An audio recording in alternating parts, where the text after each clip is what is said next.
Opposition leader Anthony Albanese has won the third and final leaders' debate hosted on Channel 7. Mr Albanese won over 50% of the 160 voters involved, while Prime Minister Scott Morrison convinced only 34%. 16% of voters were undecided. The leaders debated key issues and policies, including the economy. This is a Labor leader who comes from the far left of the party and has been very loose. He's a loose unit when it comes to the economy. He makes things up as he goes along. The policies he comes up with, he doesn't think through. He's got a housing policy where if you get a wage rise, you've got to sell your house. He's got a health policy that he hasn't been able to cost. He says it's costed, but it's uncosted. He's got an NDIS policy that he isn't able to explain.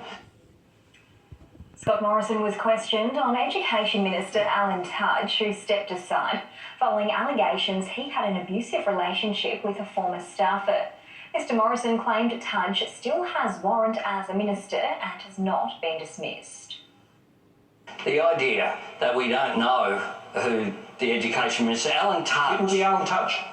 It will be Alan Alan Tudge. has advised After the election... Yes, he would be happy to come back and serve in the ministry, and I welcome that. Well, people have been looking for him during this campaign. He hasn't been seen.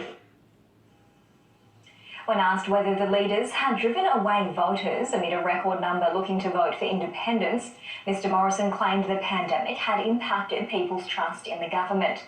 The opposition leader reiterated his plan for a better future during closing segments, and the Prime Minister expressed his excitement for the future. Scott Morrison is confident his treasurer will hold onto the Victorian seat of Kooyong. New polling puts Josh Frydenberg at risk of losing his seat at the May 21 election to his pro-climate independent challenger, but the PM won't be drawn on the need to replace him.